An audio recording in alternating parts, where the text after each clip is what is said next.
السلام علیکم دوستو، ویلکم ٹو ورلڈ ٹی وی۔ الیکشن کمیشن کے فیصلے پر چیئرمین تحریک انصاف عمران خان نے ویڈیو پیغام جاری کیا، آپ کو دکھاتے ہیں۔ ایاک نعبد و ایاک نستعین۔ میں آج اپنے ان سارے پاکستانیوں کا شکریہ ادا کرنا چاہتا ہوں کہ جو آج سڑکوں پہ نکلے، جنہوں نے مظاہرے کیے، پروٹیسٹ کیا، ایک الیکشن کمشنر کے ایک جانبدار فیصلے، ایک سازش کا حصہ بن کے، ایک مافیا کا حصہ بن کے اس نے جو فیصلہ کیا آج، اور جس کی وجہ سے میری قوم سڑکوں پہ نکلی، میں سب کا شکریہ ادا کرنا چاہتا ہوں۔ پہلے تو میں اپنی قوم کے سامنے یہ رکھنا چاہتا ہوں، یہ کیا فیصلہ ہے، یعنی یہ توشہ خانہ کیا چیز ہے؟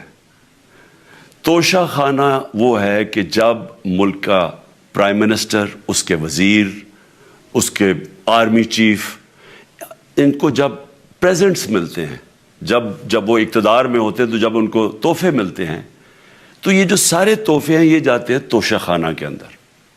ایک پورا ریکارڈ ادھر قائم کیا جاتا ہے۔ اس توشہ خانہ سے ایک قانون کے تحت آپ فیصلہ کر سکتے ہیں کہ میں ایک آدھی قیمت، ہمارے دور میں آدھی قیمت ہم دے کے ہم وہ خرید سکتے ہیں وہاں سے۔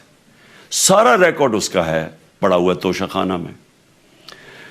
تو یہ جو کیس اس نے کیا ہے، یہ جو کیس کے اوپر فیصلہ دیا ہے، میں آپ ساری قوم کے سامنے اب یہ کہنا چاہتا ہوں کہ جب بھی، اور انشاءاللہ ہم اب جا رہے ہیں عدالت میں آج سب کے سامنے کہنا چاہتا ہوں کہ یہ عدالت کے اندر کیس جائے گا اور اس میں ایک چیز غیر قانونی نہیں نکلے گی، کیونکہ سارا ریکارڈ اویلیبل ہے۔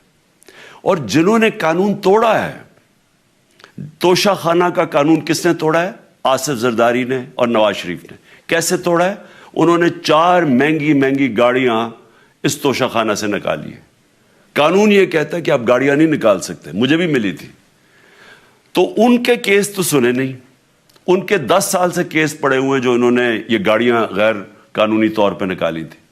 اور وہ جو کہ سارے میرے وکیل نے آج قوم کے سامنے بتایا کہ سارا ریکارڈ اویلیبل ہے، اس کے اوپر اس نے یہ فیصلہ کیا۔ تو پہلے تو ہم جائیں گے انشاءاللہ عدالت میں، لیکن میں اس الیکشن کمیشنر کے اوپر اپنی قوم کے سامنے اس کا ذرا اصلیت رکھنا چاہتا ہوں۔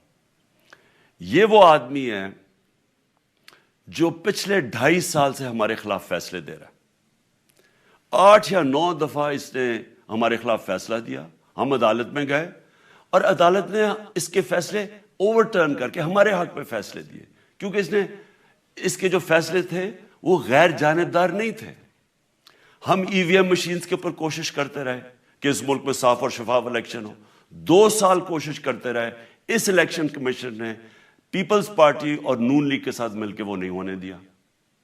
ہم نے عدالت میں گئے کہ جو سینٹ کے اندر پیسہ چلتا ہے، سینٹ کے الیکشنز کے اندر، کہ وہ ووٹ ویریفائبل ہونی چاہیے، یعنی لوگوں کو پتا ہونا چاہیے کہ آپ کے ایم پی کدھر ووٹ ڈال رہے ہیں۔ ہم سپریم کورٹ میں گئے، سپریم کورٹ میں اجازت دے دی کہ ووٹ ویریفائبل ہونی چاہیے، اس نے روک دی۔ اس کے بعد یوسف رضا گیلانی کا بیٹا پیسے دیتے ہوئے پکڑا گیا ووٹ خریدتے ہوئے، اس نے کوئی ایکشن نہیں لیا۔ یہ اس نے جب ہمارا یہ ابھی جو آڈیو لیکس ہوئی ہے، اس کے اندر کیا چیز آئی ہے سامنے؟ آڈیو لیکس میں یہ سامنے آئی کہ نون لیگ کے ساتھ بیٹھ کے یہ فیصلے کر رہا تھا کہ کون سے حلقے ہمارے کمزور ہیں اور کدھر پی ڈی ایم کی ووٹ جو تھی ہمارے حلقوں سے دگنی تھی۔ اس نے ان کے ساتھ بیٹھ کے فیصلے کیے۔